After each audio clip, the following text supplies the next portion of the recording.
directeur, il pense qu'il drôle, mais il est très stupide. Bonjour. Très bien. Bonsoir, mesdames et messieurs. Bienvenue à Henri C. Silence, s'il vous plaît. Fermez la bouche. Silence d'électronique, s'il vous plaît. Si le théâtre, enfant B. Oui. Levez-vous, s'il vous plaît.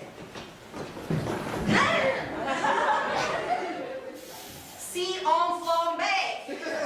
Non, flambez ici. Maintenant. Oui, très bien. Si le théâtre enflammé, levez-vous. Levez-vous, allez à la droite, allez à la gauche, allez le derrière à la gauche. Oui?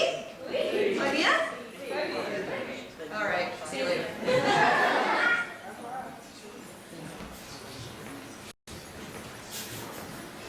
Oh, for a muse of fire that would ascend the brightest heaven of invention, a kingdom for a stage, princes to act, and monarchs to behold the swelling scene.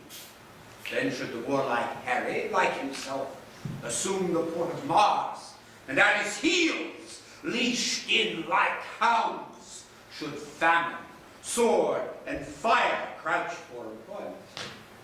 But pardon, generals all, the flat on raisin spirits that hath dared on this unworthy scaffold to bring forth so great an object. Can this cockpit hold the vasty fields of France, or may we cram within this wooden O the very casks that did affright the air at Agincourt? Oh, pardon, and let us, ciphers to this great account, on your imaginary forces work. For 'tis your thoughts that now must deck our kings, carry them here and there, jumping o'er times, turning the accomplishment of many years into an hourglass. For the which supply, admit me, course, to this history, who prologue like your humble patience pray, gently to hear, kindly to judge, our play.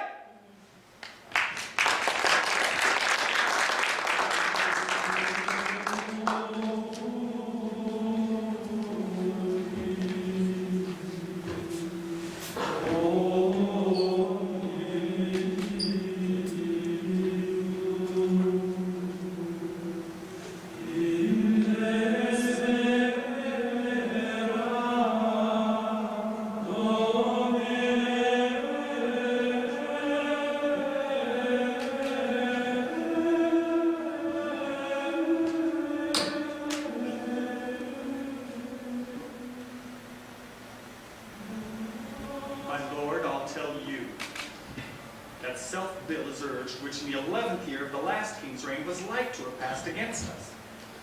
But how, my lord, shall we resist it now? It must be fought. If it pass against us, we lose the better half of our possession. But what prevention? The king is full of grace and fair regard, and a true lover of the Holy Church. The horses of his youth promised it not. The breath no sooner left his father's body, but that his wildness mortified in him seemed to die too gay at that very moment. His hours filled up with riots, banquets, sports. I never noted him in any study. The strawberry grows underneath the nettle, and wholesome berries thrive and ripen best, neighbored by fruit of baser quality. But, my good lord, how now for mitigation of this bill urged by the Commons? Doth his majesty incline to it, or no? He seems indifferent, or rather swaying more upon our part.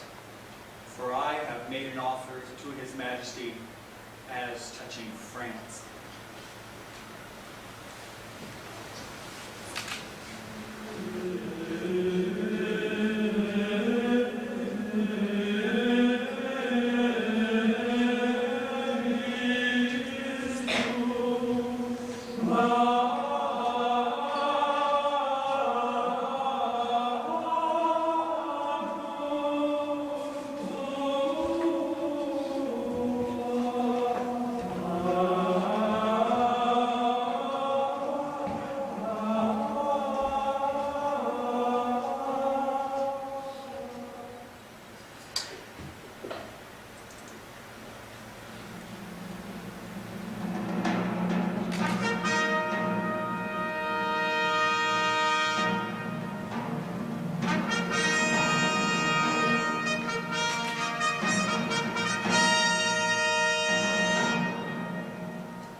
Where is my gracious Lord of Canterbury?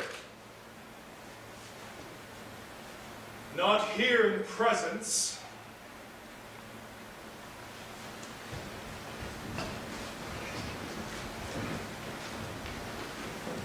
God and his angels guard your sacred throne and make you long become it. Sure, we thank you. My learned Lord, we pray you to proceed and justly and religiously unfold why the law Salic that they have in France, or should not, bar us in our claim. We pray you, therefore, take heed how you impawn our person, how you awake our sleeping sword of war. We charge you, in the name of God, take heed, for never two such kingdoms did contend without much fall of blood. Then hear me, gracious sovereign. There is no bar to your claim to France, but this which they produce from Fairmont. In terram Salicam mulieres ne subsedent. No woman shall succeed in Salic land. Which Salic land the French unjustly gloze to be the realm of France. Yet their own authors faithfully affirm that the land Salic is in Germany between the floods of Sala and Elbe.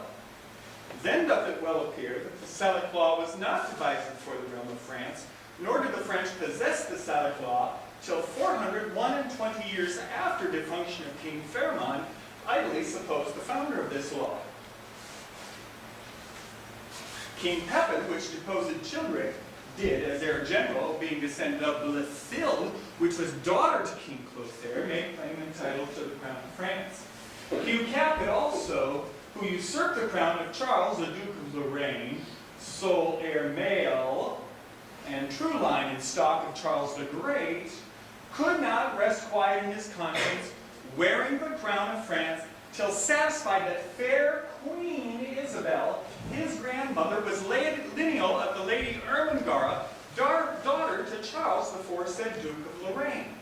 By the which marriage, the line of Charles the Great was reunited to the crown of France, so that, as clear as is the summer sun.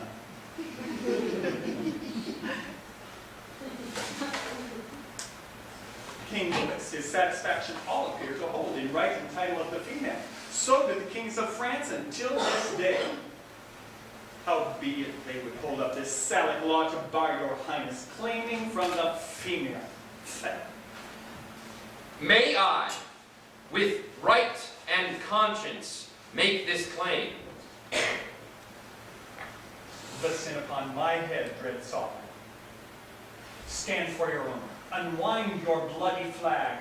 Awake remembrance in these valiant dead, and with your poisoned arm, renew their feats. Your brother kings and monarchs of the earth do expect that you should rouse yourself, as did the former lions in your blood. Never, King of England, had nobles richer or more loyal subjects whose hearts left their bodies here in England and lie pavilioned in the fields of France. Oh, let their bodies follow my dear liege with blood and sword and fire to win your right. In aid whereof we of the spirituality will raise your highness such a mighty sum as never did the clergy at one time bring into any of your ancestors. Call in the messengers sent from the Dauphin.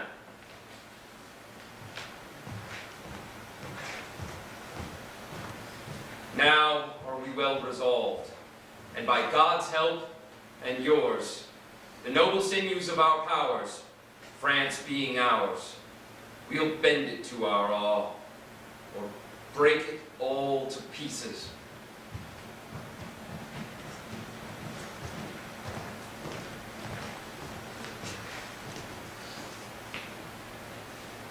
Now are we well prepared to hear the greeting from our fair cousin, the Dauphin, for we hear your messages from him, and not the king.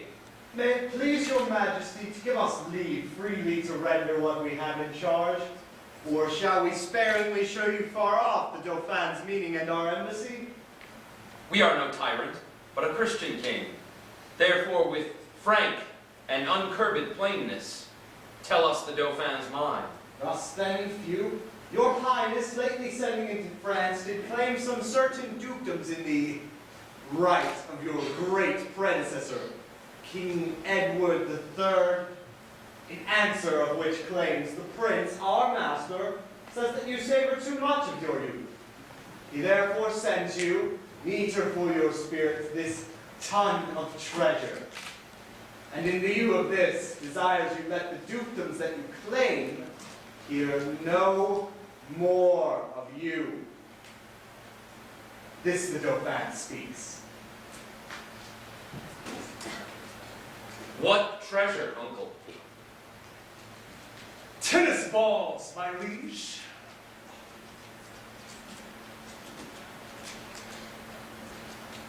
We are glad the Dauphin is so pleasant with us.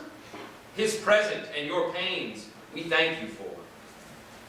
When we have matched our rackets to these balls, we will, in France, by God's grace, play a set shall strike his father's crown into the hazard.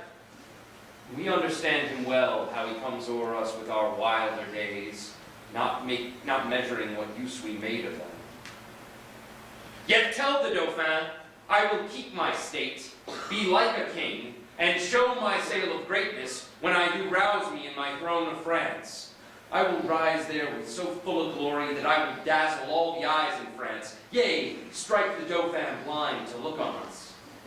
And tell the pleasant prince, this mock of his hath turned his balls to gunstones, and his soul shall stand sore charged for the wasteful vengeance that shall fly with them. For many 1,000 widows shall this his mock out of their dear husbands, mock mothers from their sons, mock castles down, and some are yet ungotten and unborn that shall have cause to curse the Dauphin's scorn. So get you hence in peace, and tell the pleasant prince, this jest will savor but of shallow wit, when thousands weep more than did laugh at it.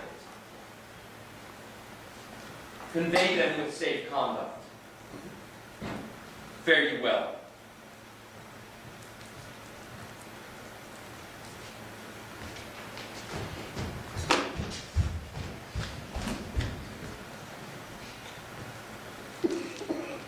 This was a merry message. We hope to make the sender blush at it. Therefore, my lords, omit no happy hour that may give furtherance to our expedition, for we now have no thought in us but France, save those to God that run before our business. Therefore let every man now task his thought, that this fair action may on foot be brought.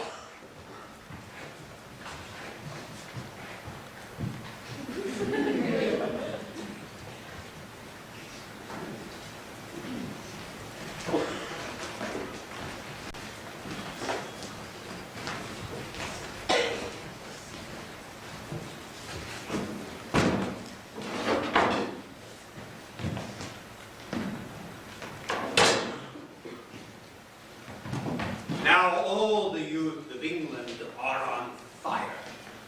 For now sits expectation in the air and hides a sword from hilts unto the point, with crowns imperial, crowns and coronets promised to Harry and his followers.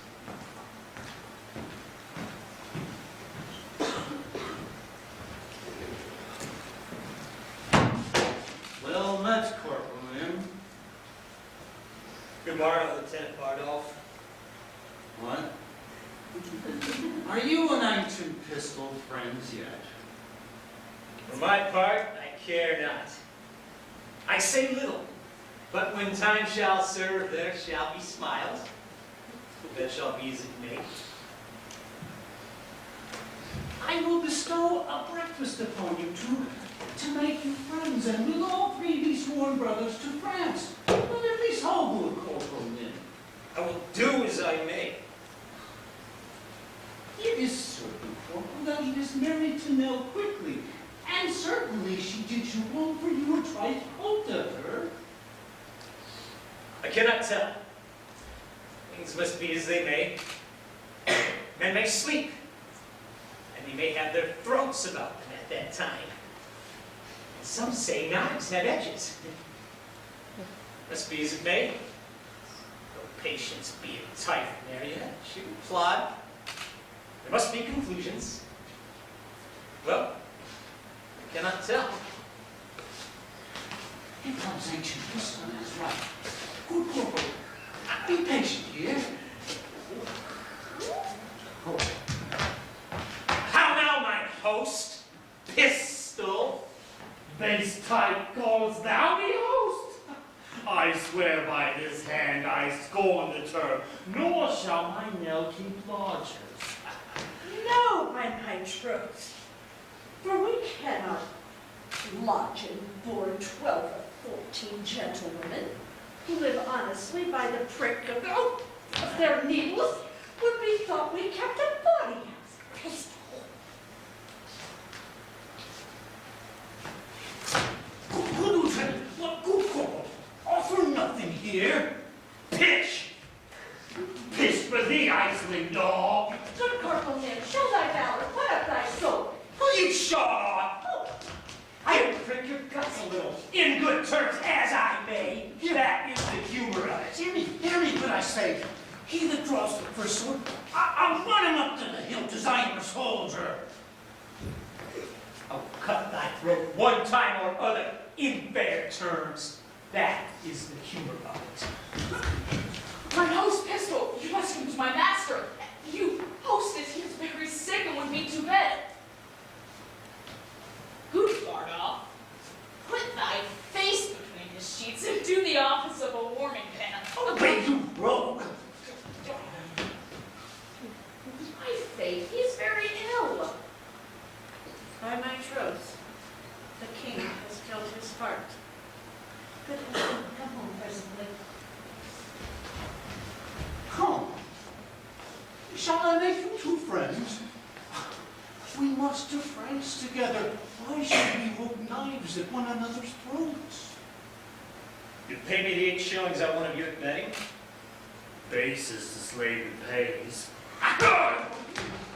By this sword, I swear, he that draws the first blow, I'll kill him. I swear I will. If ever ye king of women, come in to Sir John, for he is so shaken with the burning quotidian fever, it is most lamentable to behold. Sweet man, come to him. King hath one bad humors on the night. That's true, mother. Thus spoke the right. His heart is fractured and corroborated. We must condole the night. For Lambkin we will live.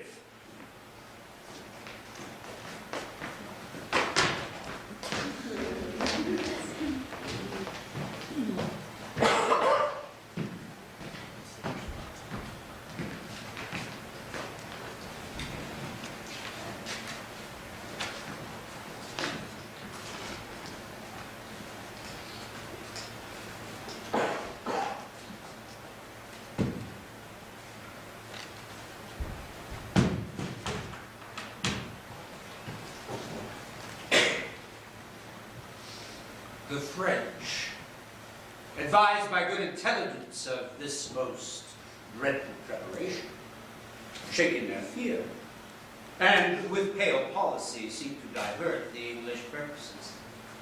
O England, muddled to thy inward greatness like little body with a mighty heart, what mightst thou do that honor would they do were all thy children kind and natural? But see, thy fault France hath in thee found out, a nest of hollow bosoms, which she fills with treacherous crowns, and 3 corrupted men. 1, Richard, Earl of Cambridge, and the 2nd, Henry, Lord Scroop of Masson, and the 3rd, Sir Thomas Grey, Knight of Northumberland, have for the guilt of France, oh guilt indeed, confirmed conspiracy with fearful France, and by their hands this race of kings must die, ere he take ship for France and in Southampton. The sum is paid, the traitors are agreed, the king is set from London, and the scene is now transported, gentles, to Southampton.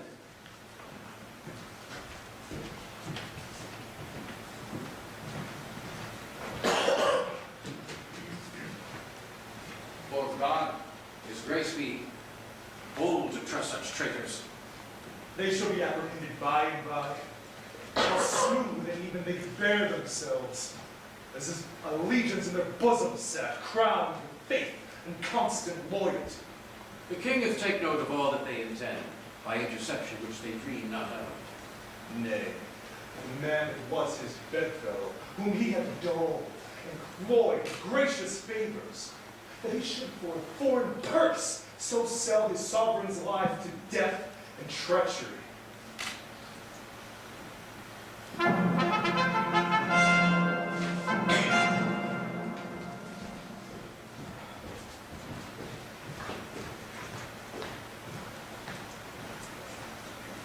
Now sits the wind fair, and we will aboard.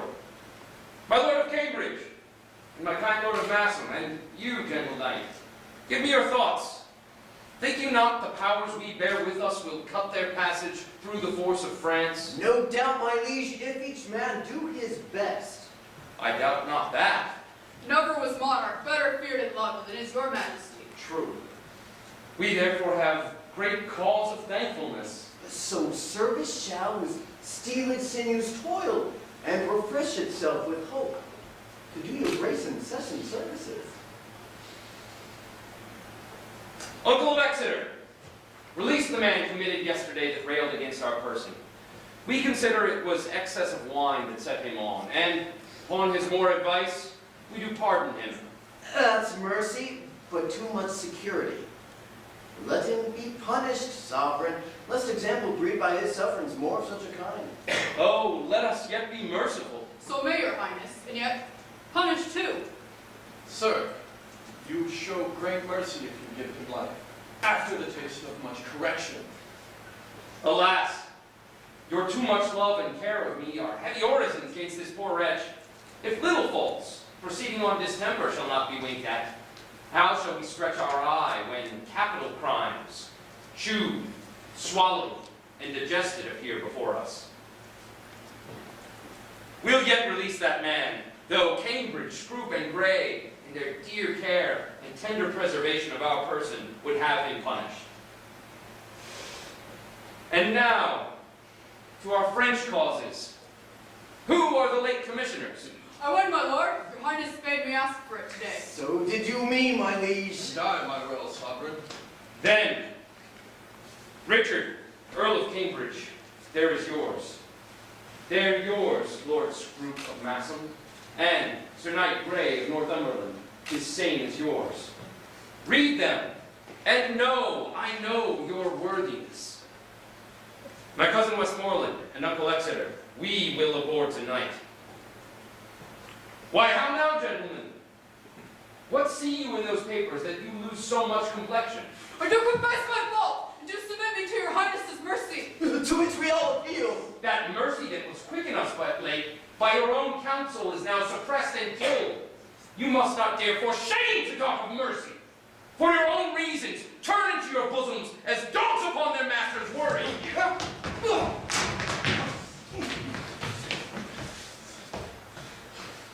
See you, my princes and my noble peers, these English monsters, hath for a few light crowns lightly conspired and sworn unto the practices of France to kill us here in Hampton. What shall I say to thee, Lord Scroop, thou cruel, ingrateful, savage, and inhuman creature? Thou that didst know the key of all my counsel, that knewest the very bottom of my soul, that almost mightst have coined me into gold, wouldst thou have practiced on me for thy purposes?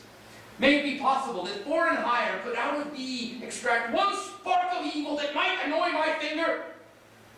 Ugh! 'Tis so strange that though the truth of it stands off as gross as black and white, mine eye will scarcely see. Such and so finely bolted didst thou seem, and thus this fall hath left a kind of blot to mark the full-fraught man and best endued with some suspicion.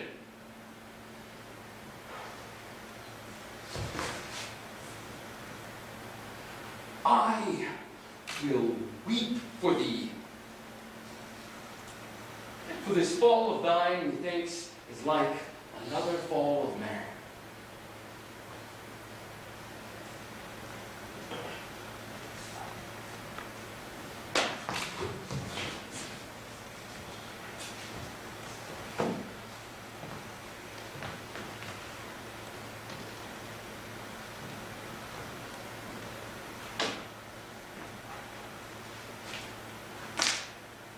I arrest thee of high treason by the name of Richard, Earl of Cambridge.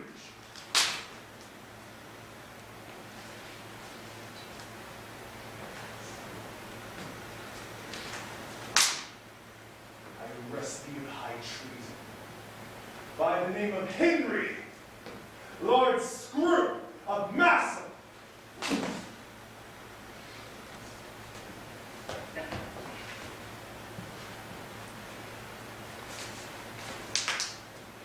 I arrest thee in high treason by the name of Sir Thomas Grey, Knight of Northumberland.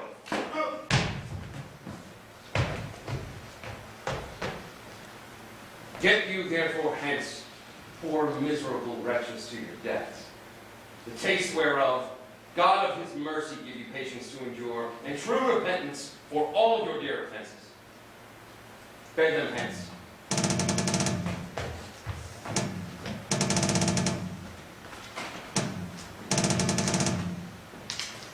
Now, lords of France, the enterprise whereof shall be to you as us like glorious, since God so graciously hath brought to light this dangerous treason lurking in our way.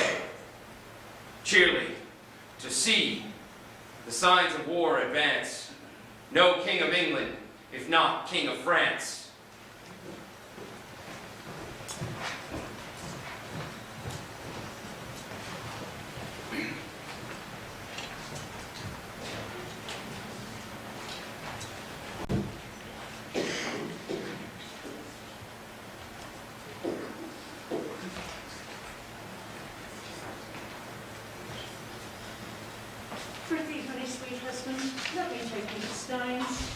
No, for my manly heart doth yearn, barred off beat life. Men, rouse up thy vaunting veins. Boy, bristle thy courage up, for Falstaff is dead, and we must yearn therefore. Not that I were weakling wheresoever he is, either in heaven or in hell. Nay, he's not in hell. He's at Arthur's bosom, if ever man went to Arthur's bosom. He made a finer end and went away as any christened child. He parted even just between 12 and 1, even at the turning of the tide. For when I saw him fumble with the sheets and play with the flowers and smile on his finger's end, I knew there was but one way. For his nose was as sharp as a pen, and he bowed the green fields. How now, Sir John, quoth I, what man, be of good cheer? And he cried out, God, God, God, 3 or 4 times. To comfort him, I bid him he should not think of God. I hoped there was no need to trouble himself with any such thoughts yet. Then he bid me put more clothes on his feet.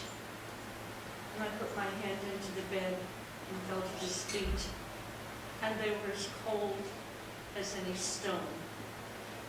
And I felt upward to his knees, and upward, and upward, and all was as cold as any stone.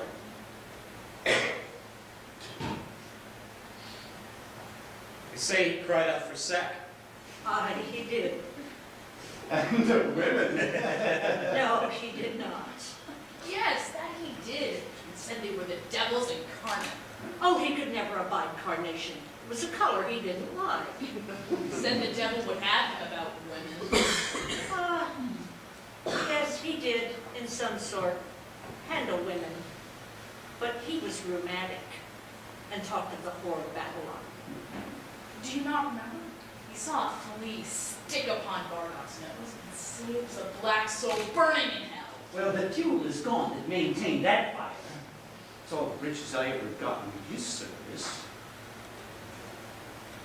Well, shall we shod? The king will be gone himself. Comments away.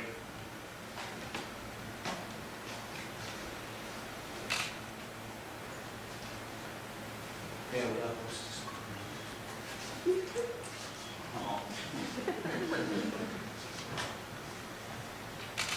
I cannot kiss. That is the meaning of it. But adieu. Adieu.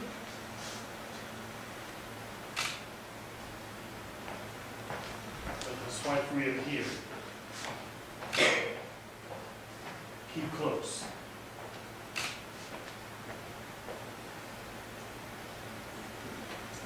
If he command.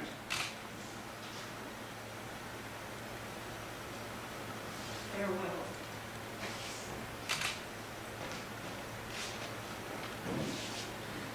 Adieu.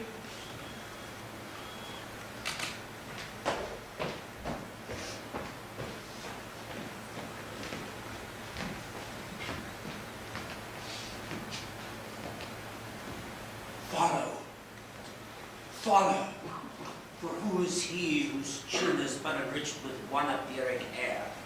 That will not follow these bold and choice-born cavaliers to France.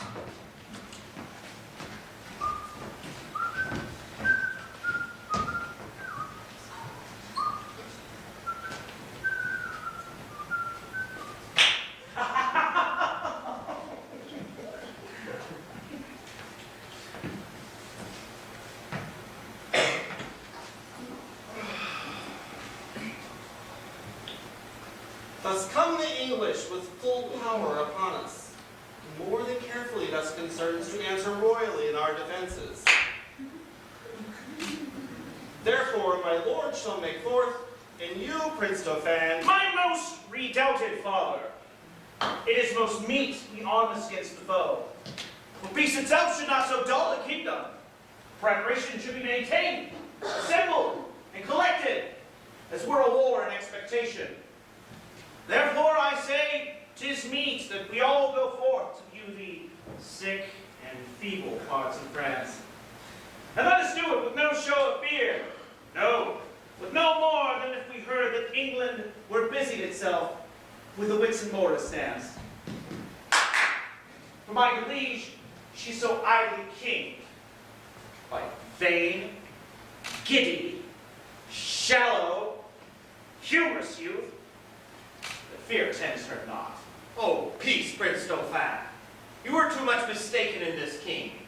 It questioned your grace, the late ambassadors, with what great state he heard their embassy. How well supplied with noble counselors.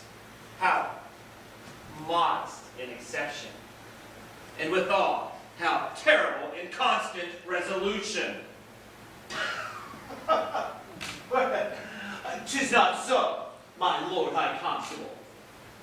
But though we think it so, it is no matter. In cases of defense, 'tis best to weigh the enemy more mighty than he seems. think we King Harry strong. And princes, look you strongly armed to meet him. For the kindred of him have been fleshed upon us. He is bred with that bloody strain that has haunted us in our familiar paths. Witnessed our too much memorable shame when Cressy battle was fatally struck, and all our princes captive by the hand of that black name, Edward, Black Prince of Wales. He is the kin of that victorious stock, and let us fear the native mightiness and fate of him. Ambassadors from Harry, King of England, do crave admittance to your majesty. Go and bring them.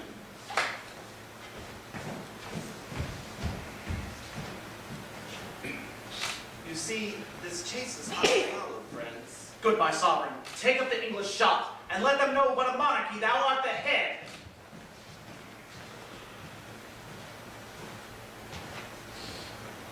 From our brother England. From him. And thus he greets your majesty.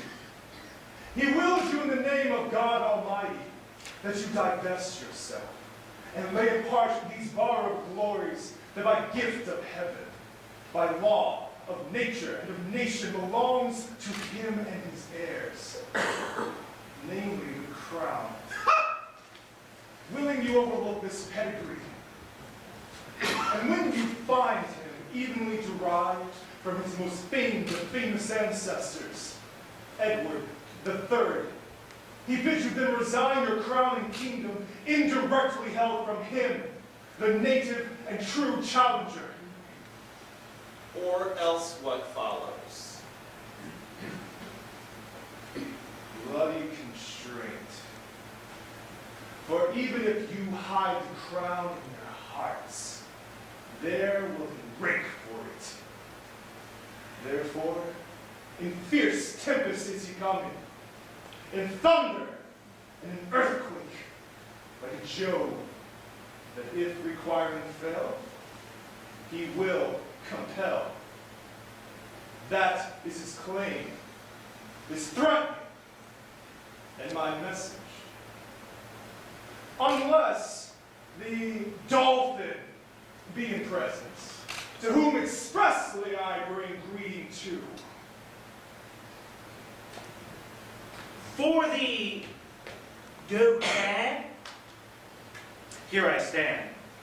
What to him from England? Scorn and defiance, slight regard, contempt, and anything else that doth not misbecome the mighty sender doth he prize you not. Thus says my king. Say, if my father render fair return, it is against my will, for I desire nothing but odds with England. And to that end, as matching to his youth and vanity, I did present him with the Paris balls.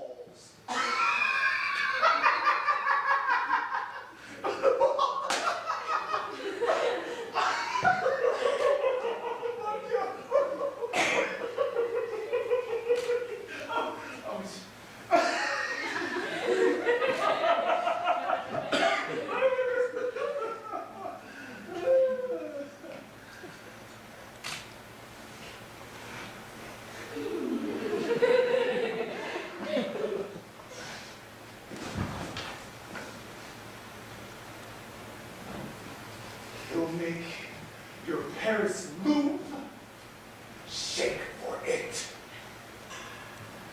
And be assured, you'll find the difference.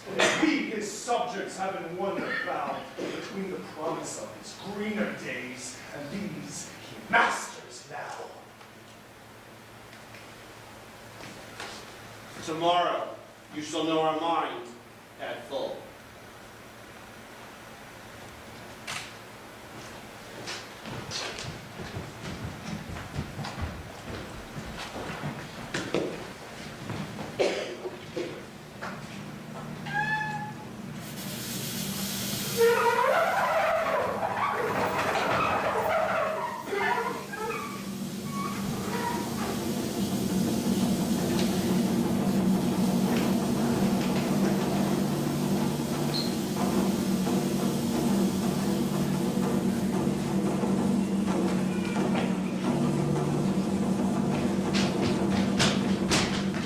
Thus, with the magic wing, our swift sea flies, in motion of no less celerity than that of thought. Word your thoughts, and therein see a siege. Behold the ordnance on their carriages, with fatal mouths gaping on girded Harfleur. Suppose the ambassador from the French comes back, tells Harry that the king doth offer him Catherine, his daughter, and with her dowry some petty and unprofitable dukedoms. The offer likes not, and the nimble gunner, now with linstock, the devilish cannon touches, and down goes all before them.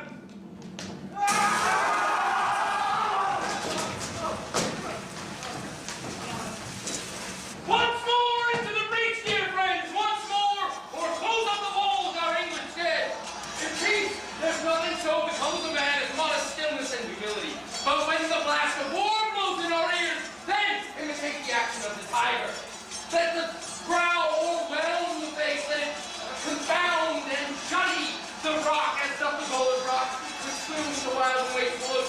Let it blend the eye a terrible aspect. Let it cry through the portion of the head like the brass cannon. Then set the teeth and stretch the nostril wide. Now bend up every spirit to its full height. On, you noblest English. Dishonor not your mothers. Now attack that those whom you call fathers did forget you. And you, good yeomen, whose limbs remain in England, show us here the mettle of your pasture. Let us swear that you are worth your breeding, which I doubt not. For there is none of you so mean and base that hath not noble luster in your eyes. I see you stand like gray owls in the slip, straining upon the start. Now, bend up every spirit to its full height, and upon this charge, cry God for Harry, England, and St. George! For Harry, England, and St. George!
To the mines?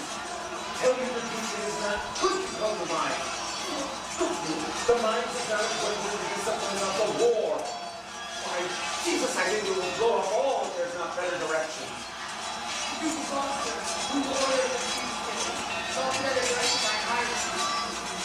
He's Captain McMorris, is it not? Why, Jesus, he is an ass as any in the world. He has no more direction in the true disciplines of the war than is a puppy. Here he comes now. He's got Captain Jamie with him. Ah, Captain Jamie is a marvelous, valorous gentleman, that's certain. I say good day, Captain Bruin. Good day to your worship, through Captain James. But now, Captain McWest, have you quit the mines? By Christ's law, you want to come over, we shall shall retreat. By my hand, 'tis all done. Captain Nicholas, I beseech you now. Look, a few disputations, as partly touching or concerning the discipline of the war, partly to satisfy my opinion, and partly, look you, for the satisfaction of my mind, as touching the direction of the military discipline. That is the point. It is no time to discourse. Christ save me. It is no time to discourse. The town is besieged and the trumpet calls to the breach. And we talk, and my Christ do nothing. Violence! I will do good service before these eyes of my victims of the slumber. I owe God a death, and I'll pay it as valorously as I may. That shall I surely do.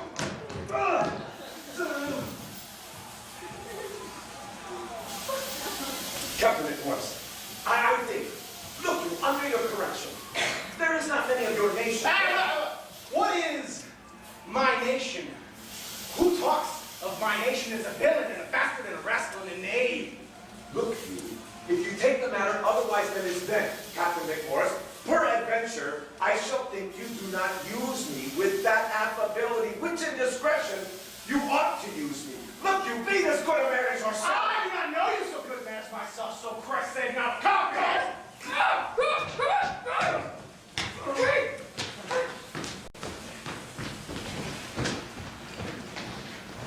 How yet resolves the governor of the town? This is the latest quarrel we will admit. Therefore, give yourself to our best mercy, or as men proud to destruction defy us to our worst. For as I am a soldier, if I begin the battery once again, I will not leave the half-achieved Harfleur till in her ashes she lie buried.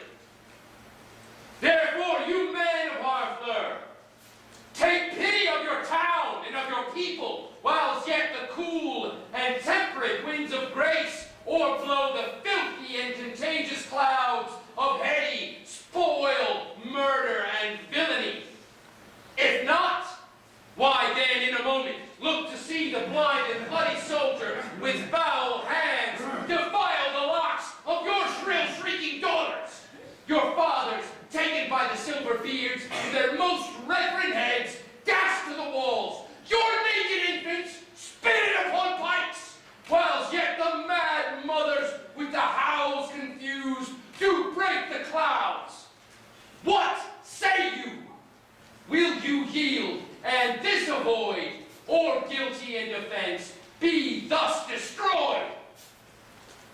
The Dauphin, whom as succors we entreated, returns us that his powers are not yet ready to raise so great a siege. Therefore, great king, enter our gates, dispose of us and ours, for we no longer are defensible.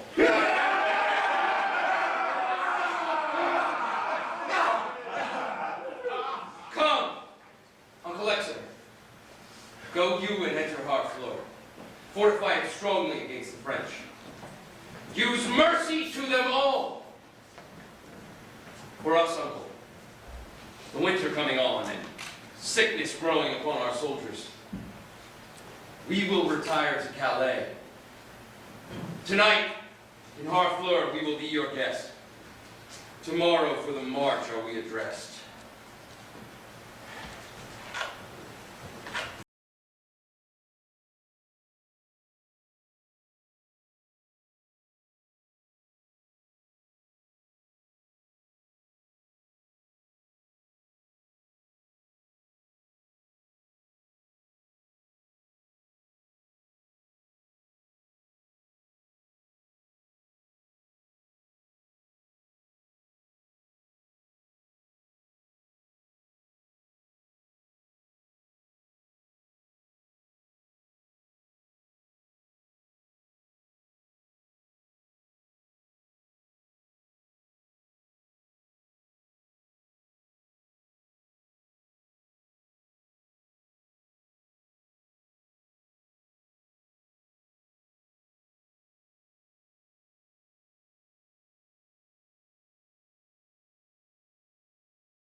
Alice, toi c'était en Angleterre et tu parles bien en langage. Ah, bon, madame. Je te prie, mon Seigneur, il faut que j'apprenne à parler. Comment t'appelez-vous la main en anglais? La main, elle est appelée the hand. The hand. Et les doigts? Les doigts, oh ma foi, j'ai oublié les doigts. Mais, je me souviens.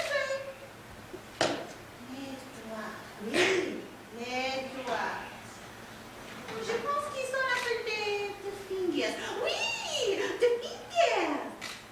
La main, the hand. Les doigts, the fingers. Je pense que je suis le bon écolier. J'ai gagné 2 mots anglais, dites-moi. Comment t'appelez-vous? Les ongles. Les ongles. Nous les appelons des nails. Écoutez, dites-moi si je parle bien. The hand, the fingers, et the nails. C'est bien dit, madame. Elle est en anglais. Dites-moi l'anglais pour le bras. The arm, madame. Et le coude. D'elbow. D'elbow. Je m'en fais les répétitions de tous les mots. Il est trop difficile, madame, comme je pense. Excusez-moi, Alice. Écoutez. The hand, the fingers, the nails, the arm, the bilbo. D'elbow, madame. Oh, Seigneur, toujours m'en oublie d'elbow. Comment t'appelez-vous? Le col. Des niques. The knee. Et le menton? Des chines. Le col de Nick et le menton de Chine. Ça vaut ennuyeux. En vérité, vous prononcez moi aussi donc que les natifs d'Angleterre. Je ne doute point d'apprendre par la grâce de Dieu et de tout le temps. N'avez-vous pas déjoué ce que je vous ai enseigné? Non, je réciterai mon leçon ensemble. The hand, the fingers, the nails. Oui. The nails, the arm, the elbow. D'elbow. Ainsi dis-je. D'elbow. Oh, the neck et the chin. Oui. Comment t'appelez-vous? Le pied et le rôle. Et le foot et le compte. Le foot et le compte. Le foot et le compte. Ces mots sont mauvais, corruptibles, et gros et tabudiques. Mal, très très mal. Le foot et le compte. Ce sont mauvais. Je ne voudrais prononcer ces mots pour tous les seigneurs de France, pour tout le monde. Non, bien sûr, madame. Faux. Le foot et le compte. Je réciterai une autre fois ma leçon ensemble. The hand, the fingers, the nails, the arm, the elbow, tonique, de jean, le foot, et le compte. Très bien, madame. Oh, excellent. Merci, merci. Oh, madame. Vite, vite.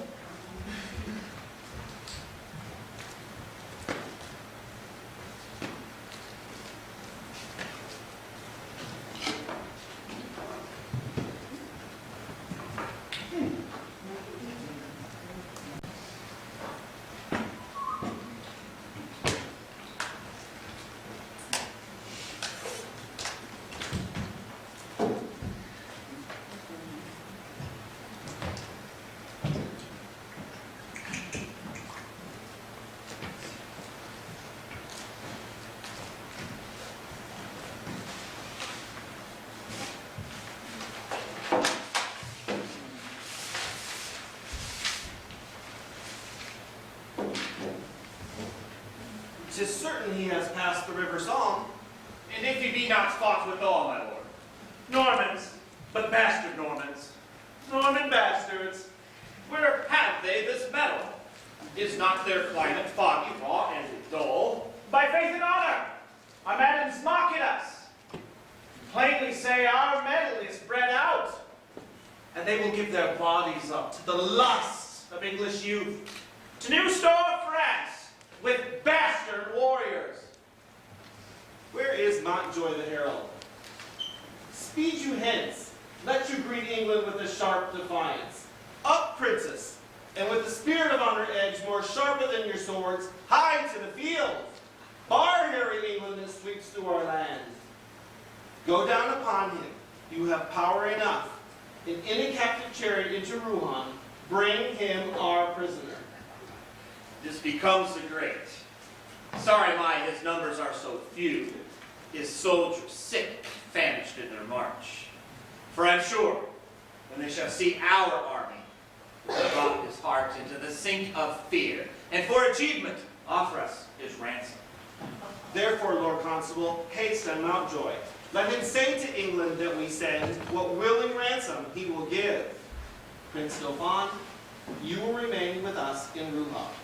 Not so, I do beseech your majesty. Be patient, for you shall remain with us. Go forth, Lord Constable and Princess all, quickly bring us word of England's fall.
He is not.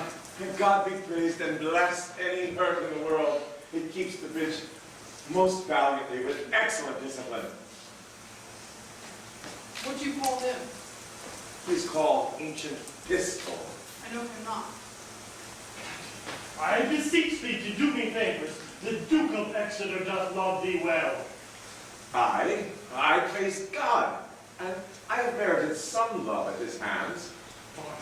A soldier, firm and sound of heart, and of buxom valor, hath by ill fate and giddy fortune's furious fickle wing. By your patience, Ancient Pistol.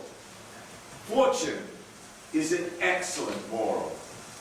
Fortune is a father's foe, and it frowns on him, for he has stolen a tax, and hanged must he be. Exeter hath given the doom of death for a pax of little price. Go and speak to him. The Duke will hear thy voice. Speak, Captain, for his life, and I will give thee life. Ancient pistol, I partly understand your meaning. Why rejoice therefore? It is not a thing to rejoice at.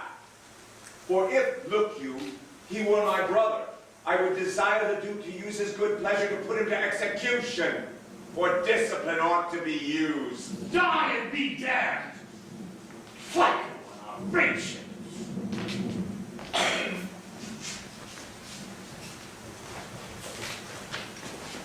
How now, Llewellyn? Camest thou from the bridge? Aye, I say, your majesty. The Duke of Exeter has very gallantly maintained the bridge. What men have you lost, Llewellyn? I think the Duke hath lost never a man, but one who is like to be executed for robbing the church. One Bardo, if your majesty know the man. His face is all bubblecles and welts and knobs and flames of fire, and his lips blows at his nose, and it is like a coal of fire, sometimes blue and sometimes red. But his nose is executed, and his fire is out.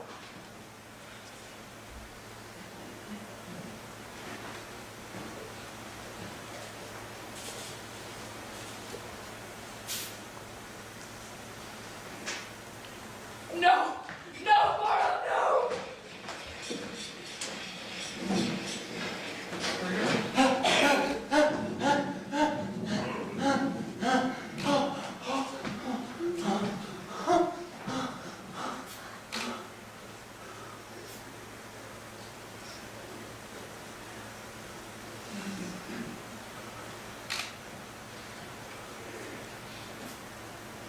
We would have all such offenders so cut off. We give express charge that in our marches through the country, nothing be taken from the villages, nothing compelled, none of the French upbraided or abused in disdainful language. For when lenity and cruelty play for a kingdom, the gentler gamester is the soonest winner.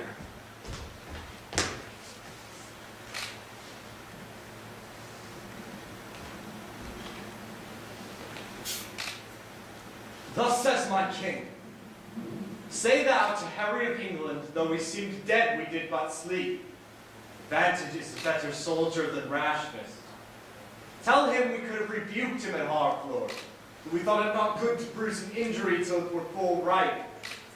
Now we speak upon our cue, and our voice is imperial.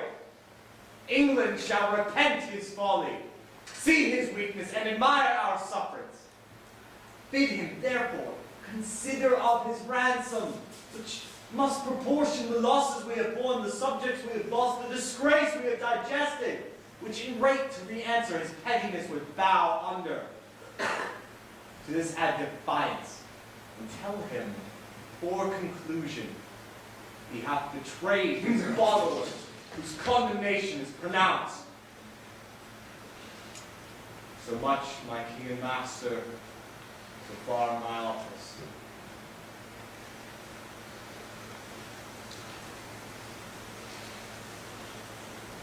What is thy name? I know thy call. Montjoy. Thou dost thy office fairly. Turn thee back. Tell the king, I do not seek him now, but could be willing to march to Calais without impeachment. Go tell your master, our ransom is this worthless trunk. My army is but a weak and sickly guard. Yet, before God, tell him we will come on, though France herself and such another neighbor stand in our way. Montjoy, fare you well. The sum of all our answers is but this. We would not seek a battle as we are, nor as we are we say we will not shun it. So tell your master. I shall deliver so. Thanks to your highness.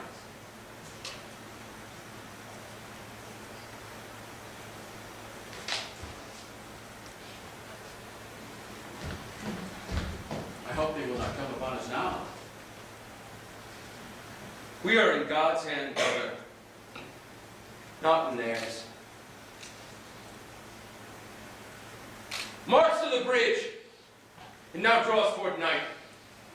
Beyond the river we'll encamp ourselves, and on the morrow bid them march away.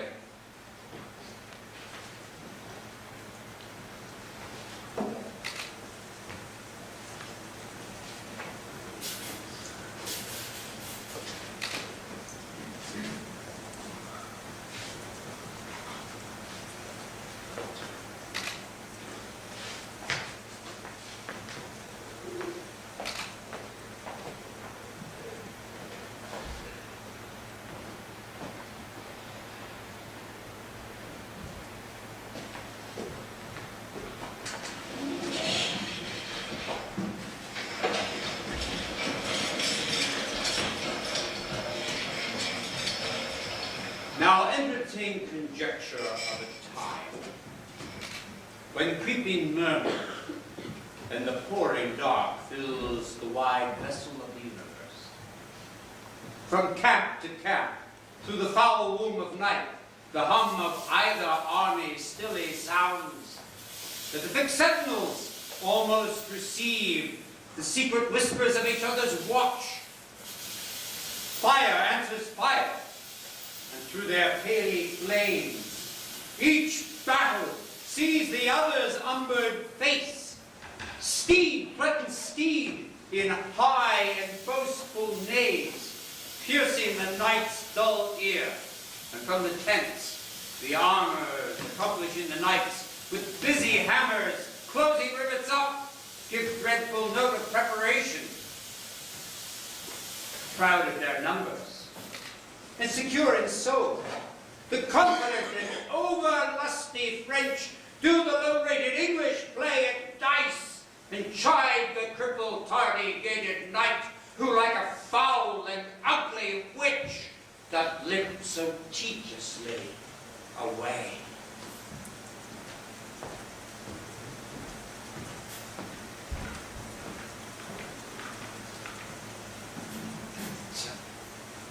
And the best armor of the world. Would it were day. You have excellent armor, but let my horse have its due. It is the best horse of Europe.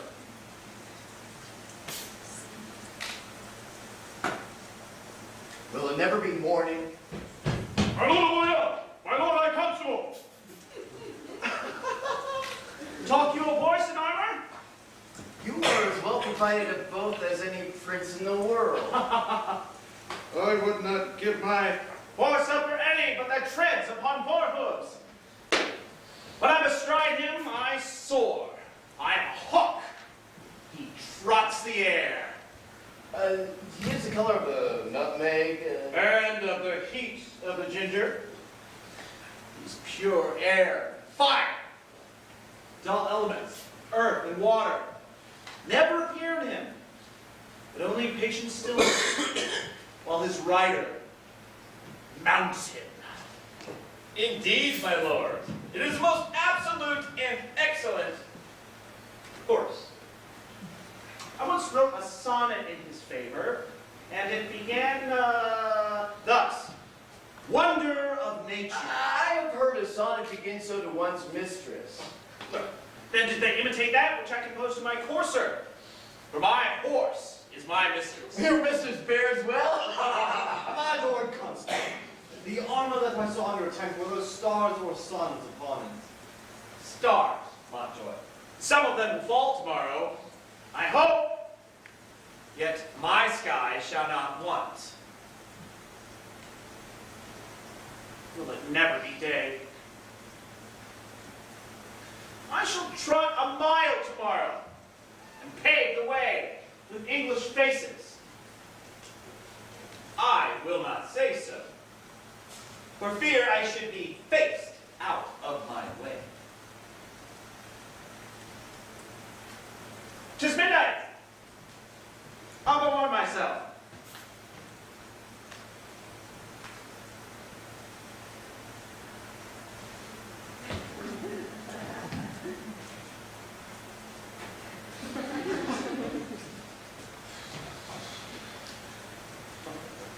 The Dauphin longs for mourning.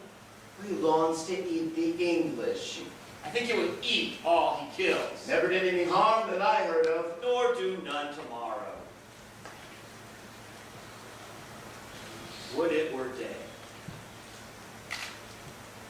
Alas, poor Harry of England. He longs not for the dawning as we do. What sort of wretched and peevish fellow is this king to mope with his fat-framed followers so far out of his knowledge? If the English had any apprehension, they would run away.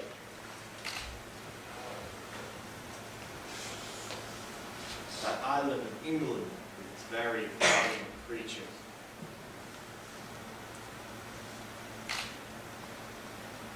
Now, is it time to arm? Come, shall we about? It is now 2 o'clock. Then let me see. By 10 we shall each have 100 Englishmen.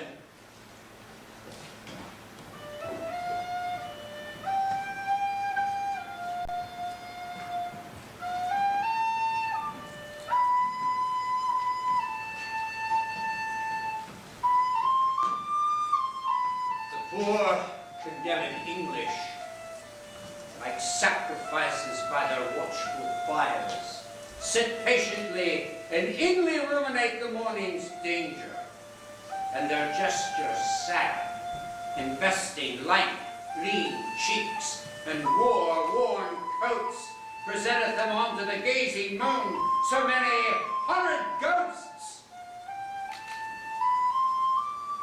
Oh, now, who will behold the royal captain of this ruined band, walking from watch to watch, from tent to tent? Let him cry praise and glory on his head, for forth he goes and visits all his host, bids them good morrow with a modest smile, and calls them brothers, friends, and countrymen. A large, yes, universal like the sun, his liberal eye doth give to everyone, thawing cold fear, that mean and gentle all behold, as may unwillingness define. A little touch of Harry in the night.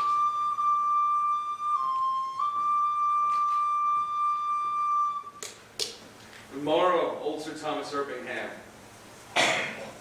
A good soft pillow for thy good white head were better than a churlish Turk of France. Not so, my liege, this lodging likes me better, since I may say, now lie I like a king.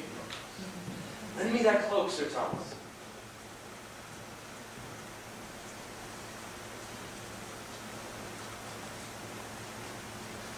Brothers both, commend me to the princes in our camp. Do my good morrow to them, and anon desire them to my pavilion. We shall, my liege.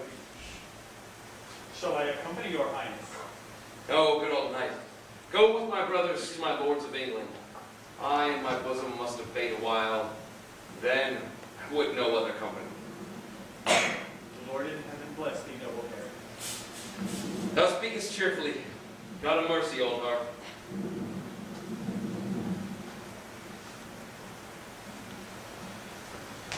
Qui vada? A friend. Discuss unto me, art thou officer, or art thou common and talk? I am a gentleman of a company. Trailst thou pursuing pike? Even so. What are you? I'm as good a man as the emperor. Oh, then you are better than the king. The king is a ballcock and a heart of gold. An imp of faith. Of parents good, of fist most valiant. I kiss his dirty shoe, and by shoestring, I love the lovely bully. What is thy name? Harry Leroy. Leroy. Cornish name. Art thou of Cornish crew? No, I am a Welshman. Knowest thou Llewellyn? Aye, even so. Tell him thou knock his leak about his paid upon St. Gady's day. Do not you wear your dagger in your hat on that day, lest he knock that about yours. Art thou his friend? And his kinsman too. FICO for thee! I thank thee. God be with you. My name is Pistol. It sorts well with your fierceness.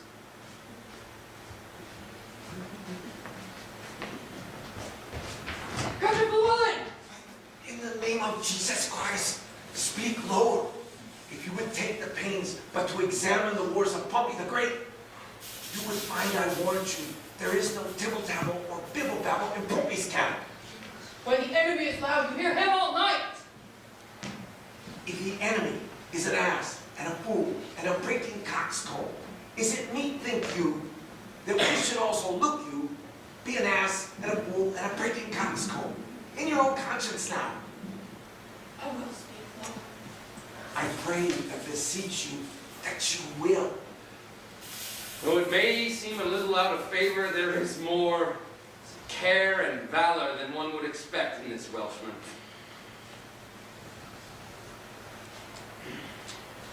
Brother, is that not the morning which breaks yonder?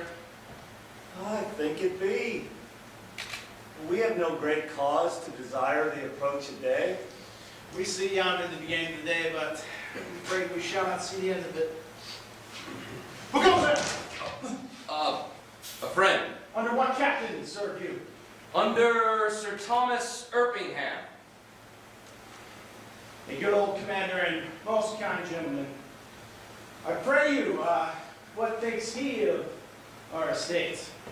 Even as men racked upon a sand that looked to be washed off at the next tide. He hath not told his thought to the king. No, nor is it not meet he should. For though I speak it to you, I think the king is but a man. The violet smells to him as it doth to me.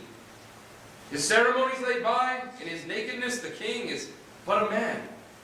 Therefore, when he sees reason of fears as we do, his fears, without doubt, be of the same relish as ours are.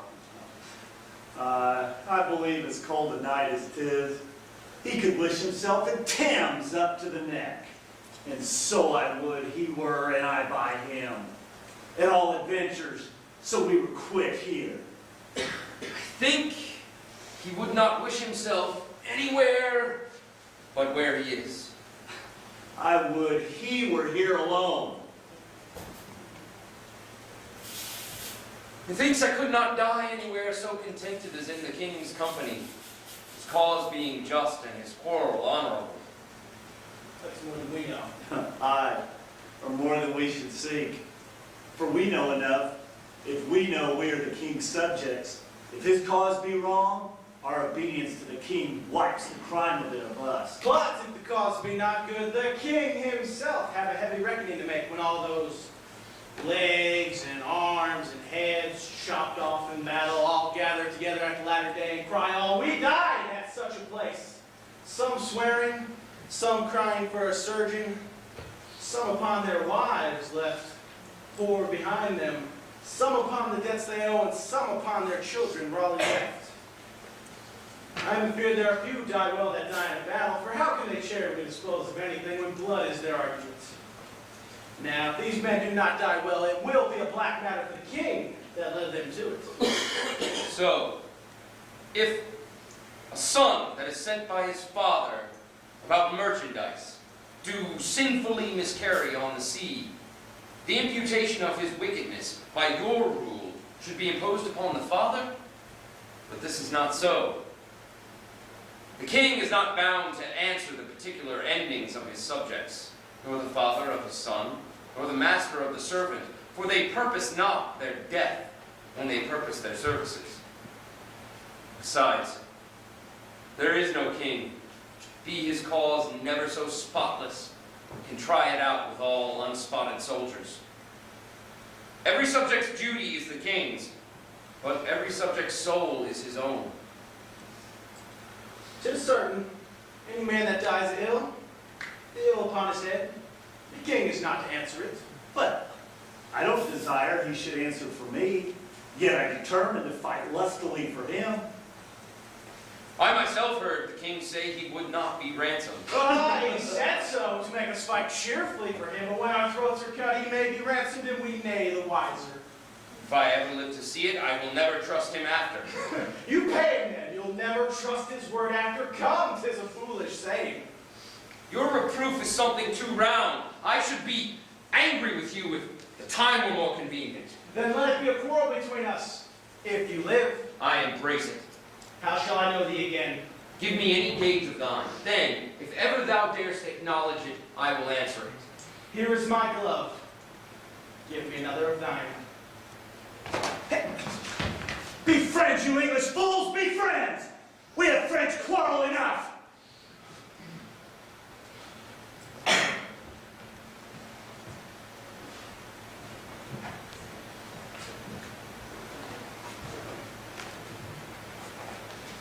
Upon the king, let us our lives, our souls, our debts, our careful wives, our children, and our sins lay on the king. We must bear all. Oh, hard condition, twin born with greatness and subject to the breath of every fool. What infinite heart's ease must kings neglect, that private men enjoy? And what have kings, that privates have not too, save ceremony? And what art thou, thou idle ceremony? What drink'st thou oft instead of homage sweet, but poison flattery? Oh, be sick, great greatness, and bid thy ceremony give thee cure. Canst thou, when thou commands the beggar's knee, command the health of it? No, thou proud dream that plays so subtly with a king's repose. I am a king that find thee, and I know 'tis not the ball, the scepter, and the mace, the sword, the crown, the shield, the crown imperial, nor the intertissued robe of gold and pearl, the farced title running for the king, the throne he sits on, nor the tide of pomp that beats upon the high shore of this world. No, not all these, thrice gorgeous ceremony, not all these, laid in bed majestical, can sleep so soundly as the wretched slave, who, with a body filled and a vacant mind, gets him to rest. Crabbed with distressful bread, never sees horrid night, child of hell, but like a lackey, from the rise to set, sweats in the eye of Phoebus, and then sleeps in Elysium. Next day after dawn doth rise, and help Hyperion to his horse, and follow so the ever-running year with profitable labor, and but for ceremony. This poor wretch, winding up days with toil, and nights with sleep, had the forehand and vantage of a king. My lord, your nobles, jealous of your absence, seek through your camp to find you. My good knight, commend them all to my camp. I'll go before them. I shall do it, my lord.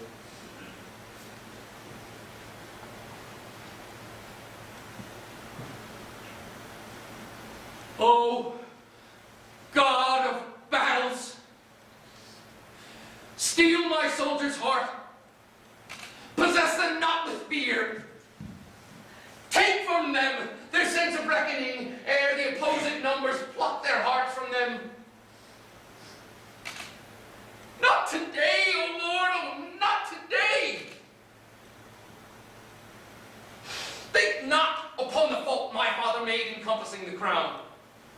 I, Richard's body, have interred new, and on it bestowed more contrite tears than issued from it forced drops of blood. 500 poor have I in yearly pay, who twice daily with their withered hands hold up toward heaven to pardon blood. And 2 chantries have I built, where the solemn priests sing still for Richard's soul. More will I do, though all I can do is nothing worth. Sense that my penitence comes, after all, imploring pardon. My liege. My brother Westmoreland's voice. I know thy errand. I'll be before thee. The day and all things, my friends, stay for me.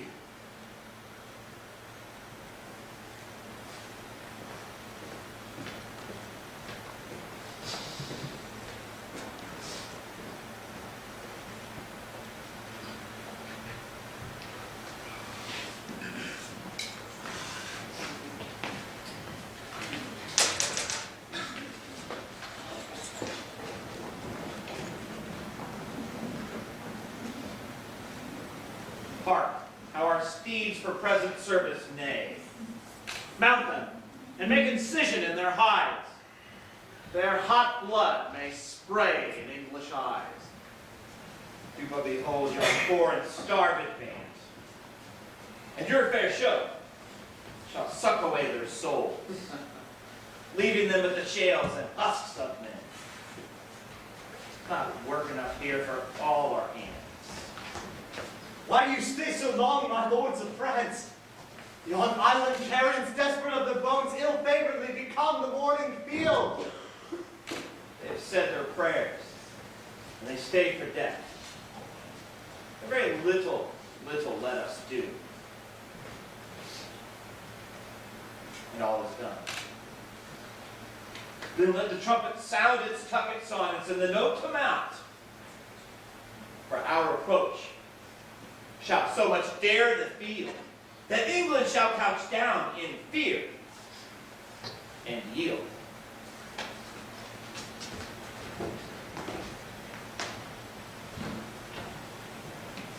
Where is the king? The king hath rode to view their battles. Of fighting men, they have full 70,000. That's 5 to 1. And besides, they're all fresh. Oh, that we now had here but 1/10,000 of those men in England who do no work today. What's he that wishes so? My cousin Westmoreland. No, my fair cousin. If we are marked to die, we are enough to do our country loss. And if to live, the fewer men, the greater share of honor. God's will, I pray thee, wish not one man more.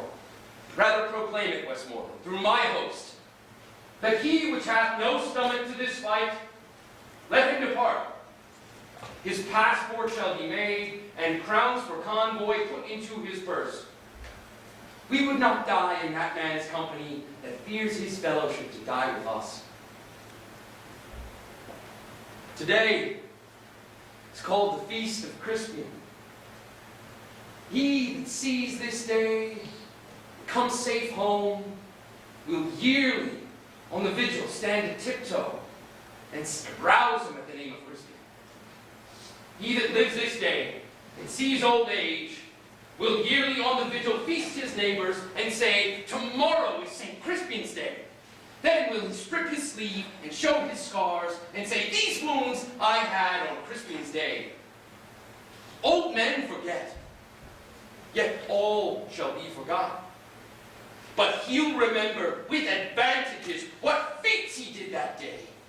Then shall our names, familiar in the mouth as household words, Harry the King, Bedford and Exeter, Warwick and Talbot, Salisbury and Gloucester, be in their flowing cups freshly remembered.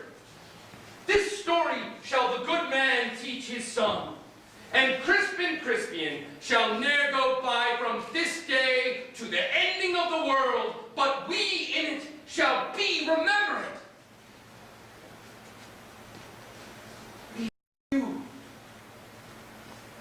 We happy few,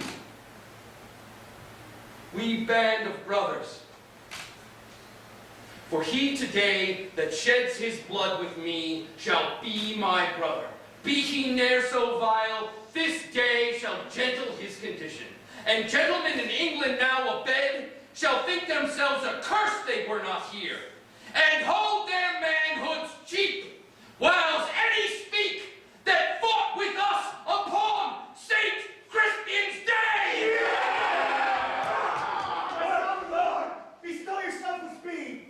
The French are bravely in their battle set and will with all expedients soon charge upon us. All things be ready if our minds be so. Perish the man whose mind is backward today. Thou dost not wish for help from England, cuz? God's will, my liege, would you and I alone, without your help, could fight this royal battle. You know your places. God be with you all.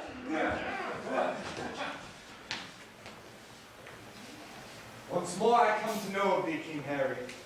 If for thy ransom thou wilt thou compound before thy most assured overthrow. Who hath sent thee now? The Constable of France.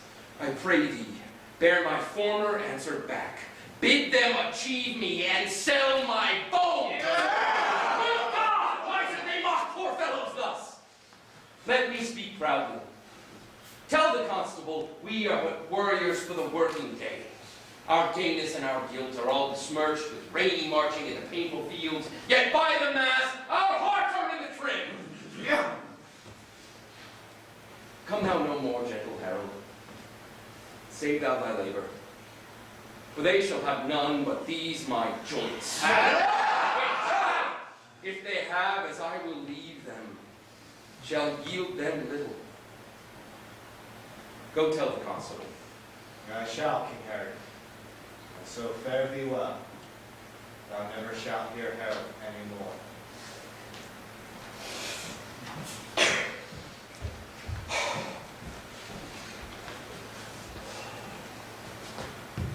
My lord, humbly on my knee, I beg the leading of the barward. Take it, brave York. Now, soldiers, march away, and how thou pleasest God, dispose the day.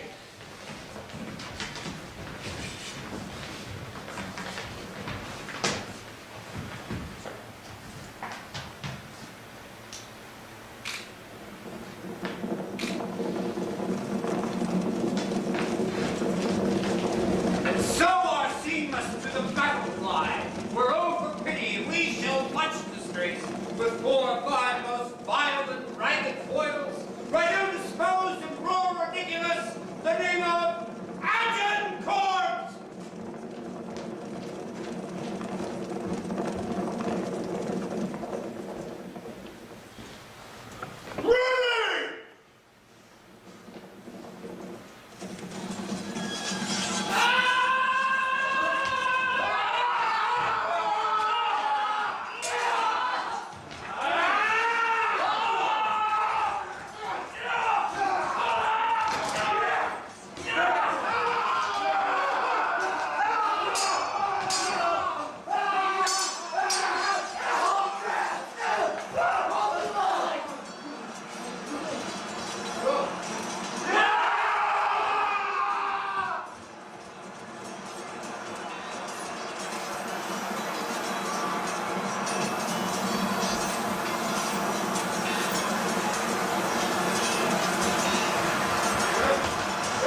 Kill the boys, and then steal the supplies? It is expressly against the law of arms. It is an errant piece of knavery, mark you now, as can be offered in your conscience, is it not? 'Tis certain there is not a boy left alive. Here comes His Majesty.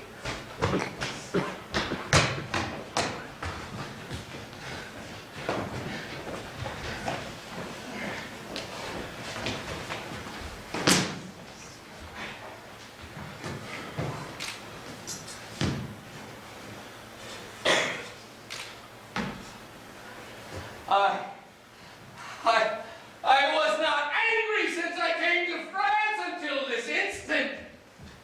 Here comes the herald of the bridge, my liege.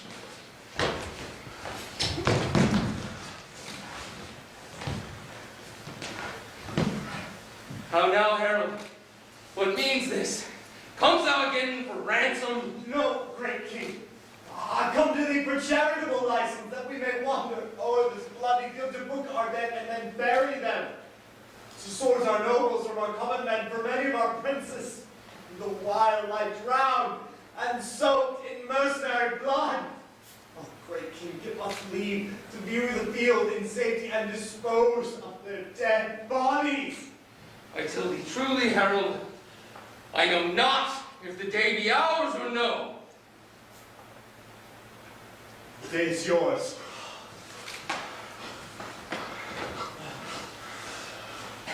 Praise be God,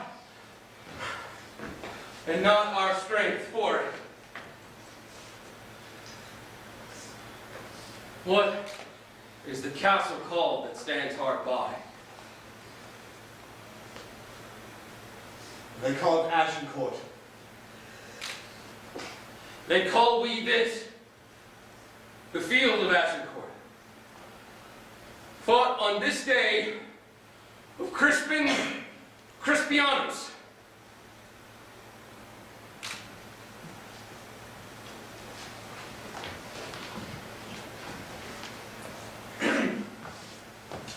Your grandfather of famous memory. And please, your majesty, your great uncle, Edward the Black, Prince of Wales, as I have read in the chronicles, fought a most brave battle here in France. They did, Fluel. Your majesty says very true. And if your majesty is remembered of it, the Welshmen did good service in a garden where leeks did grow, wearing leeks in their Monmouth caps, which your majesty know to this hour is an honorable badge of the service. I do believe your majesty takes no scorn to wear the leek on St. David's Day.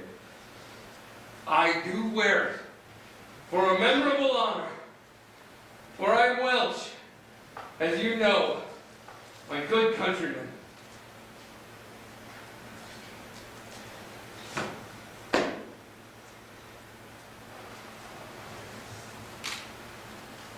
All the water in the world cannot wash your majesty's Welsh blood out of your body. I can tell you that. God bless it and preserve it, as long as it pleases his grace and his majesty too. Thanks. Good, my countrymen. By Jesus, I am your majesty's countryman. I care not who knows. I will confess it to all the world. I need not be ashamed of your majesty. Praise be God. So long as your majesty is an honest man. God keep me so.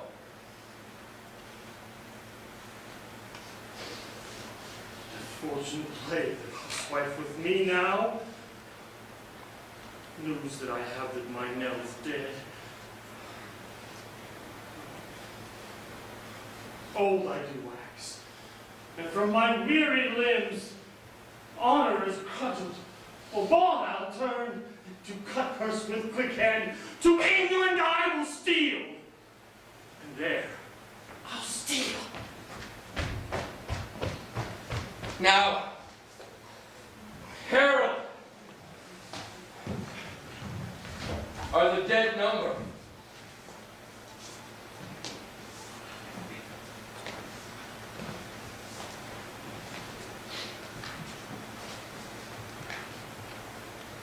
Here's the number of the slaughtered French.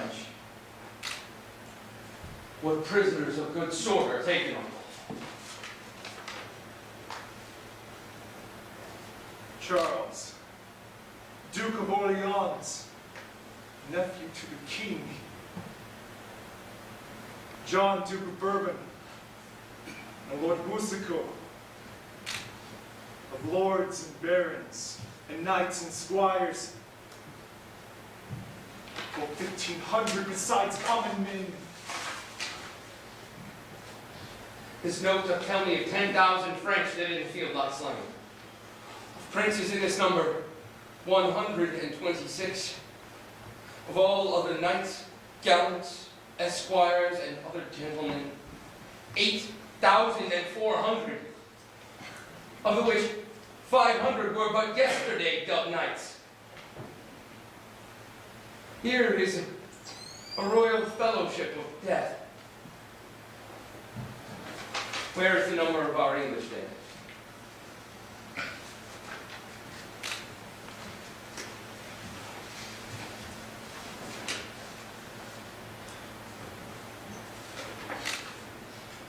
Edward, Duke of York. The Earl of Salisbury. Sir Richard Kiley, Davy Dam Esquire, none other of name, and of all others, but 25. 'Tis wonderful. Come, let us make procession to the village. Be it death proclaimed. For anyone to boast of this, to take that praise from God, which is his alone. Is it not lawful, and to please your majesty, to tell how many is killed? Yes, Captain. But with this provision, that God fought for us. Yes. In my conscience, he did us a very good service.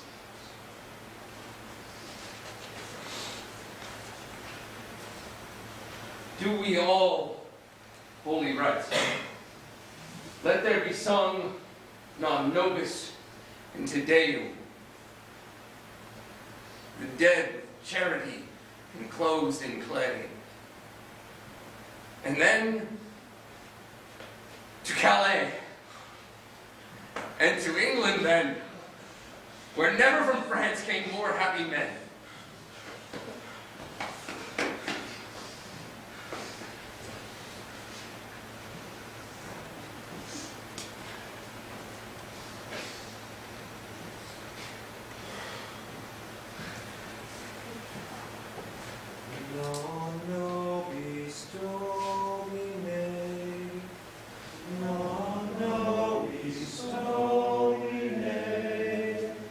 Send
wherefore we are met. To our brother England and our sister, health and fair time of day.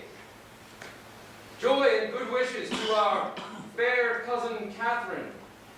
And as a member and branch of this royalty, by whom this great assembly is contrived, we do salute you, Duke of Burgundy, and Princes French and peers.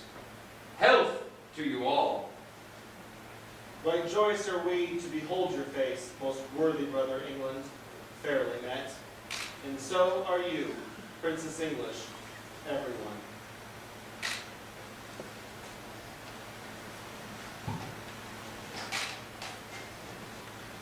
My duty to you both on equal love, great kings of France and England. Since then my office hath thus far prevailed that face to face and royal eye to eye you have been greeted. Let it not disgrace me. Why that the naked, poor, and mangled piece should not in this best garden of the world, our fertile France, put up her lovely visage. Alas, she hath from France too long been chased, and all her husbandry doth lie on heaps, corrupting in its own fertility. And my speech entreats that I may know the let, why gentle peace should not expel these inconveniences, and bless us with her former qualities. If, Duke of Burgundy, you would the peace, the want of which gives rise to the imperfections which you recited, you must buy that peace with full accord to all our just demands. I have but with a cursory eye overglanced the articles. It pleaseth your grace to present some of your council presently to sit with us once more. We will suddenly pass our and accept a peremptory answer. Brother, we shall. Yet, leave our fair cousin Catherine. She is our capital demand, comprised within the forerank of our articles.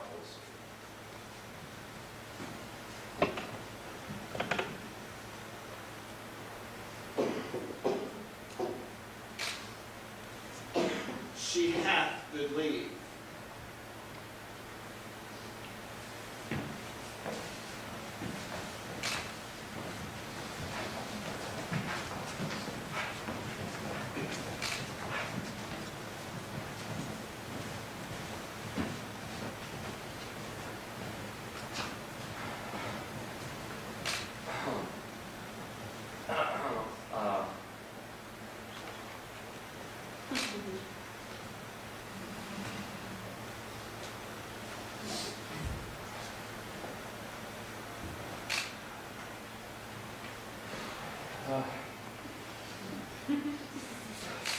Fair Catherine, and most fair,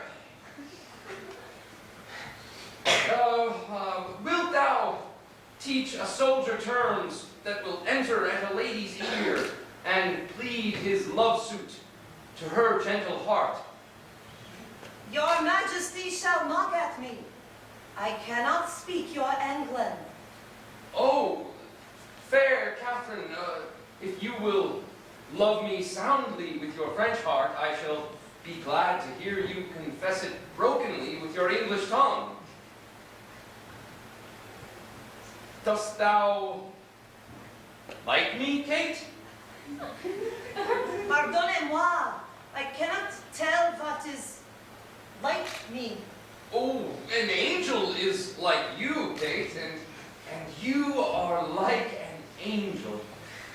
Que dit-il? Que je suis semblable à les anges?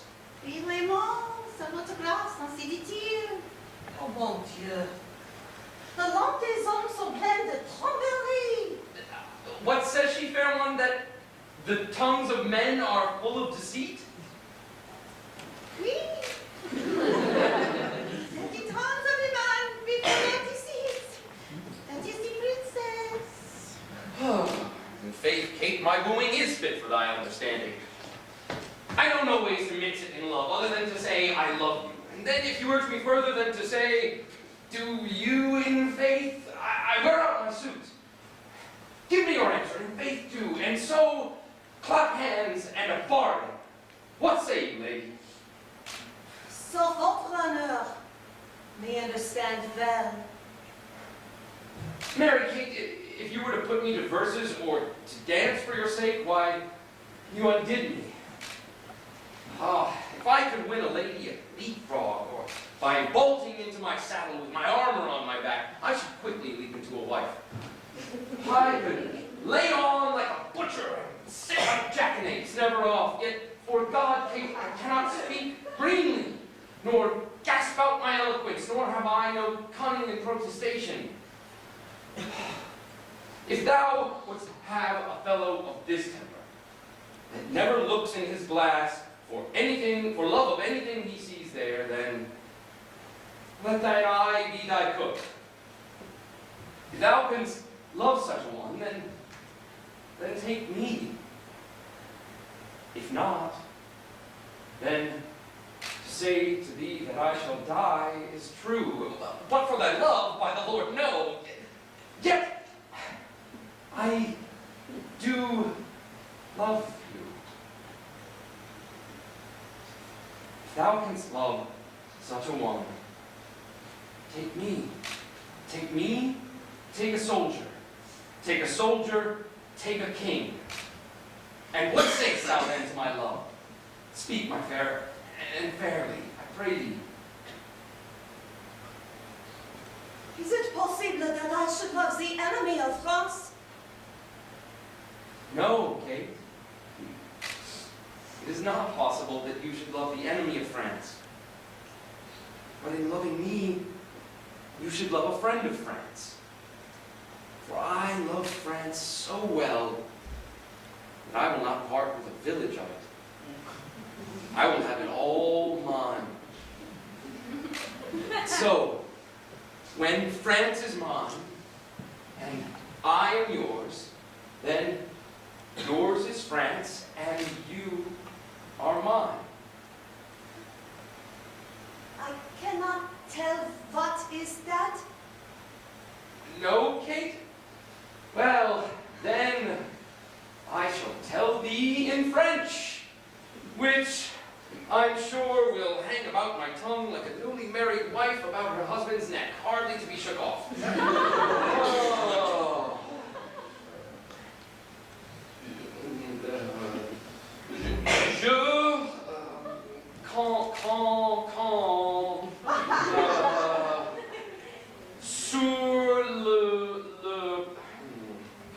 Sur la possession de France, et quand vous avez possession de moi, let me see, what then,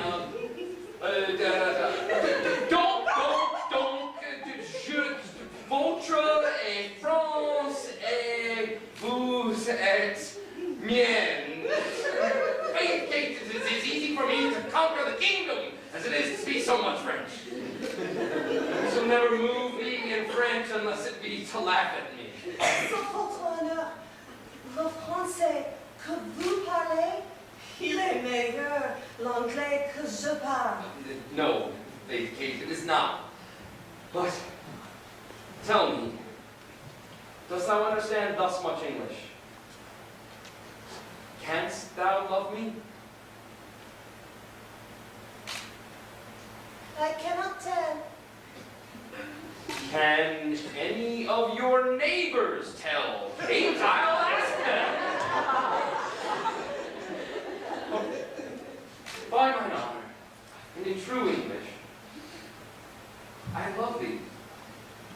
By the which honor, I dare not swear thou lovest me, but yet my blood begins to flatter me that thou dost, notwithstanding the poor and untempering effect of my visage. Now, to shew my father's ambition, he was thinking of civil wars when he got me, so I was born, therefore, with a stubborn outside and an aspect of iron, such that when I come to woo ladies, I fright them. But, in faith, Kate, the elder I wax, the better I shall appear. My comfort is that old age, that ill layer up of beauty, can do no more spoil upon my visage. Thou shalt wear me, if thou wear me, better and better. And so, what sayest thou then to my love? Come, thy answer in broken music, for thy voice is music, and thy English is broken, and so, Queen of all, Catherine, wilt thou have me? As it shall please the Roi, mon père. Nay, it shall please him well, Kate. It shall please him, Kate. And it shall also content moi.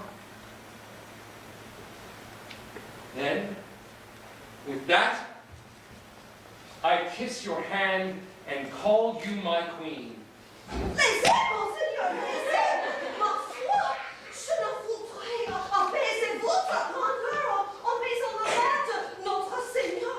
Il dit Then I will kiss your lips. Le don des demoiselles pour être baisé devant de noces, il n'est pas de canton de France. What says she, fair one? I do not understand. Can it not be the fashion for the ladies of France to... I do not know what gazé is in English. To kiss. Vous êtes trop better que moi. It is not the fashion for the maids of France to kiss before they are married, would she say, Madam my interpreter? Oui, vraiment. Oh, Kate. Nice customs, curtsy to great kings. You and I cannot be held within the weak list of a country's fashion. We are the makers of manners. Therefore, patiently and yielding.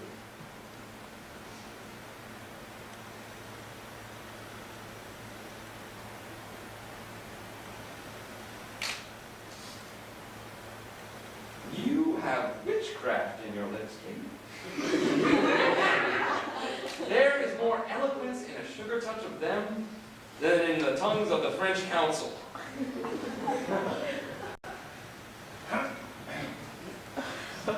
Here comes your father. God save your majesty, my royal cousin, teach you our princess English. I would have her know, my fair cousin, how perfectly I love her. And that is good English.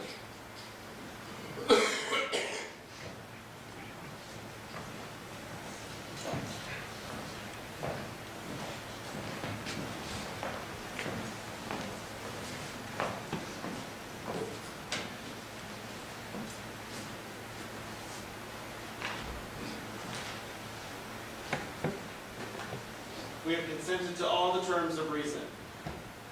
Then, give me your daughter.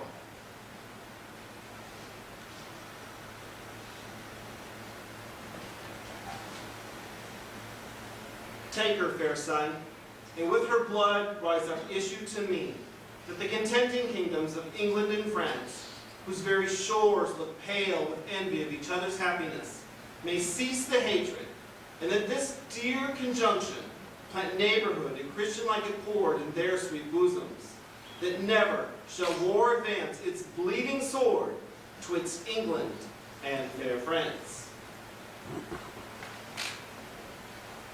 Now, witness all, Kate, whom I do kiss as my sovereign queen.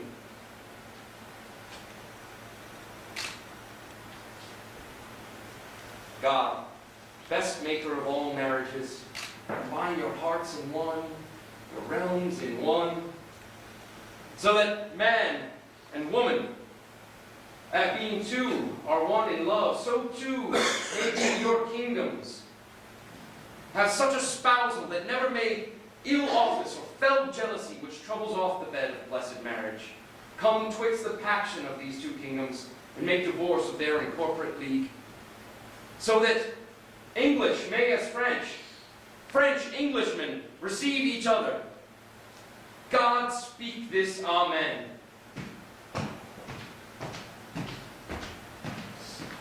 Thus far, with rough and all unable pen, our bending author hath pursued the story, in little room confiding mighty men, mangling by starts the full course of their glory.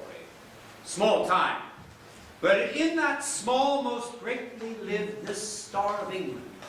Fortune made his sword, by which the world's best garden he achieved, and of it left his son, imperial lord, Henry VI, in infant bands crowned king of France and England. Did this king succeed? Whose states so many had the managing, but they lost France and made his England bleed. Which oft our stage hath shown, and for their sake, in your fair minds, let this acceptance take.